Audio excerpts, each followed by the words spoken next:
Hello and welcome to another voiceover for my ASMR videos. This is Barbara from Vienna, Austria. Thank you so much for being here. So again, I'm working in this beautiful journal made by Nadia, who is Art Allerlei on Instagram. You can find her handle linked below in the description box. And today I'm going to be working mainly on making a mandala. I'm guessing you've seen that on the thumbnail. But before we move on to that page, we're going to make one small addition to one of our previous pages. Maybe you've seen in my previous episodes, in some of them I've been working with some collage items from my book, which I will link for you below. I got mine locally, but you can also find it on Amazon. And I'm just having so much fun with all these fussy cut images from the book, and I came across some bats from this book, and I thought I would never use bats because where would you add a bat? But I remembered this page here with the howling wolf, and I thought, oh, this is just perfect for a bat, and I chose the smallest one, and I am fussy cutting that. And that's going to be my addition to this small collage, or I should say very simple collage, and I think he's just perfect up there. Kind of gives it a new dimension. So it's nice kind of also to go back to your pages and to add things afterwards.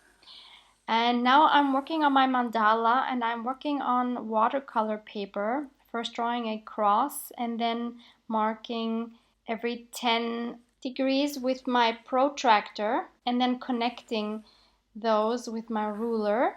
Next I take my compass and I draw circles, and now comes the fun drawing part. So in this mandala I use very simple elements. Adding a bunch of simple elements together to one whole makes the whole look really beautiful, even though each of the elements are very simple. You can easily vary the size and the shape of the various elements of the mandala. For me, this is very meditative, and I could do this for hours. A few years ago, when I was still working in school, I was giving art classes after school to my fellow colleagues, and I also used to teach mandalas. And I always really enjoyed it. And I don't know, I was so hooked and actually obsessed with these for a long time. And I remember one vacation when I went to the Red Sea with my hubby for a week. Every moment that I could, I would be drawing and coloring mandalas. I had one book with me with empty pages, and everywhere I had a possibility, I would just draw mandalas. It was so addictive. Like at the restaurant, at the pool, at the beach, everywhere. But it made me so happy. So now the fun coloring part starts, and I'm using my Tombow markers. These are water soluble, and I just start by putting a little bit of color either at the center or at one end of the element, and then I fan that out with my water brush, and this gives it a nice shaded effect as well. And I really love this technique. It only works either on watercolor paper or if you have something like clear gesso underneath. Otherwise, it just won't fade out as nicely. So if you want to try something like this, I would strongly suggest you try it on different papers before you do it directly in your book, and then maybe you're very disappointed. It does take a little bit of practice, but as with most things, the more you practice, the better you will get. And it is super rewarding. You can also do this very well, and I've done that very often, either with water-soluble wax pastels. Like for example, I use mostly the Caran d'Ache Neon Color 2s. Or what also works really well is some water-soluble colored pencils. And with all three of these, You could use the same technique that I'm using here, where you just start by putting some of the color in one part and then fanning it out with your brush to give it a nice shaded effect. But of course, you don't have to do it like this. If all you want to do or all you have is, for example, regular colored pencils, then you just color it in with those. Watercolors would be beautiful as well. There's so many things you can use to color in your mandalas, and yeah, I don't know, there's something magical about these round elements, and they just make me happy. So if you've never tried one, maybe you can give it a go. It's totally worth it. Maybe start with something simple. Start by not adding too many intricate designs. Just try maybe petal shapes. And for this mandala, I wanted to use very summery colors. So I stuck to this color scheme of golden yellow and turquoise. And now I'm also adding my beloved deep gold Van Gogh 803. This is watercolor in a tube. I've been asked a lot about this, and I get mine locally at my art shop. It's called Gerstecke here in Vienna.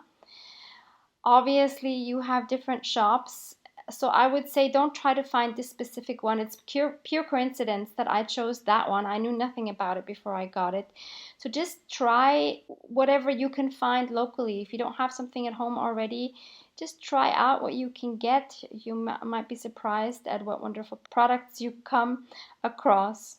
So once everything is colored in, I'm taking this Derwent graphic pen, and it was, I can't see now, I think maybe it was a 0.3, and I'm defining all the edges, and this also helps when you've kind of gone over the pencil lines with the coloring. You can completely make all that disappear by going around your elements with this black pen. You won't see any of the little mistakes you've made, and it will just kind of unify everything. This is also a super meditative and rewarding process, I think. And here you can also really have fun and go a little bit crazy with your designs. And another reason why it's easier to first draw your mandala on a separate piece of paper and not directly into your journal is because it helps to turn the paper while you're working on the mandala, and that's kind of hard to do if you are actually working in your book. You would have to constantly turn your book. So once you've made all the outlines of your elements, you can then start adding little fun details like circles and dots and lines, just to make your mandala look even more intricate and beautiful. I have also drawn many mandalas on book pages, for example, by first adding either some clear gesso or some white gesso. The tricky thing about doing that is when you draw your pencil lines, they are very hard to erase on, for example, the clear gesso. So you have to be very light with your pencil so that you don't see them afterwards. And once I came back from my vacation from the Red Sea with my hubby, I was so into drawing these mandalas that I actually drew a big one on a piece of furniture I have in my little hallway on a dresser. That was quite the project, actually. It was much harder than I thought drawing on wood. I will see if I could maybe insert a picture of it here so that you can see. I'm really super happy how it turned out. And yeah, one of my best friends saw that, and she wanted one on a little stool that she has in her hallway that you would like sit on to put your shoes on. So I painted one on her little stool, and I actually love how it turned out. It just makes furniture very fun and colorful. So then I cut out this mandala, leaving a white border. So basically kiss cutting it. You see this beautiful gold. It just looks so beautiful on this mandala. Now I'm just taking my art glitter glue, and I am going to glue that on a small page in my journal. And then I'm going to stamp some words. with my rotary stamp. I have one of these linked below in my Amazon links. And I'm using my vintage photo to stamp because I didn't want a harsh black for this. Tearing pieces out with my tearing ruler. I have these linked below for you as well. And I didn't even go around them with my ink, which is very unusual. I thought it would kind of disturb the calm of the page. So what I stamped was mandala meditation. I don't know if that's a thing. It's a thing for me. So that's why I wanted to add that there. That's just what I felt like when I was doing this mandala. And I think I need to do more of these. So maybe you give a mandala a try. I'm sure you can find some videos on YouTube for beginners on how to do mandalas. If not, if you ask me in the comments below, maybe I can show you sometime how to do a mandala properly and how to start creating your own designs as well. I hope that you feel such a burst of inspiration right now that you want to just jump up, run to your craft desk and try a mandala for yourself and add it to your journal. That is my dream. So thank you so much for hanging out with me for another one of these voiceover episodes. Have fun crafting no matter what you do, and I hope to see you back here soon. Love you guys. Mwah! Mwah!